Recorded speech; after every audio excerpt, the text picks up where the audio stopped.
Welcome back to another review on the channel. This time we are reviewing my two diesels I got from the train show. Now if you guys do enjoy these reviews, make sure you go ahead and subscribe as we got a bunch more on the way. Now these two diesels are quite interesting to say least, as one of them, they both have their own problems. Let's be honest, both these diesels have their own problem. We're going to start off with the little shunter diesel that we got.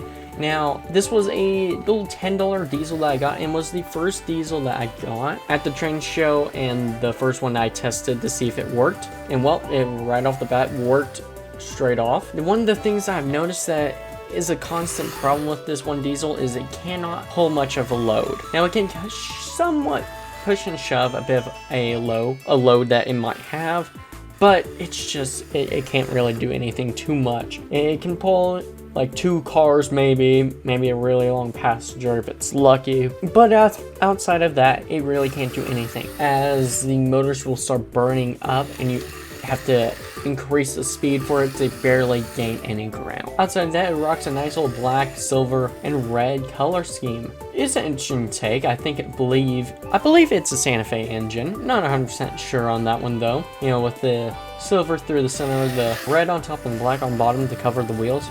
Not too bad. It's a solid little engine if you want to see it run around in a circle. It's very reliable when it wants to run. But when it comes to trying to push or pull freight, it can do maybe like 2 boxcars.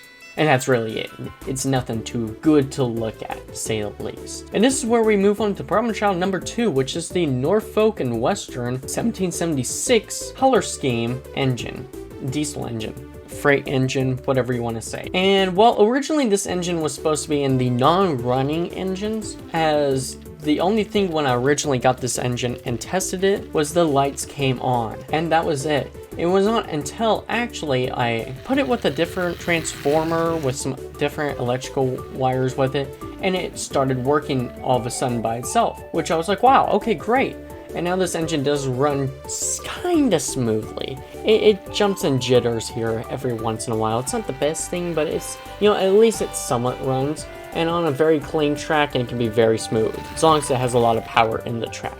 That's the only way it's moving. Now, originally this engine was $5. They were very strict on that price. They didn't want to budge from that price. They were like, they wanted $5 at least for it. It's like, okay. But for as the engine goes by itself, the reason why I got this was just purely because of its color scheme. I thought it was an amazing color scheme. I really liked it. You know, the 1776, there we go. Color scheme for it. Otherwise, I probably would have not gotten this engine, but it does have both its couplers. Both diesels have both their couplers, so no problems there. So it can pull and shunt different freight if needed. Now, there is one problem with this engine, is that it was accidentally, actually there's 2 problems, but this engine was dropped and the top of the cab came off. Now, it's so tight where you can pop it in and out with no problems. So if you flip the engine upside down, the top of the roof does not come off. So you're fine. It's just like a little nose detail that happened.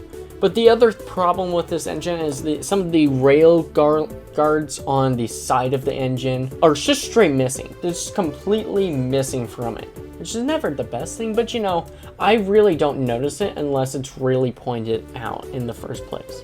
That's the only way I end up noticing these kind of things. But outside of that, both these diesels, even though have their own problems, their problems are a little too tiny to really notice the bigger picture, to the fact that at least they run and can pull at least one thing. So yeah, I hope you guys did enjoy this review, and of course subscribe, and I'll catch you guys on the rails. See ya.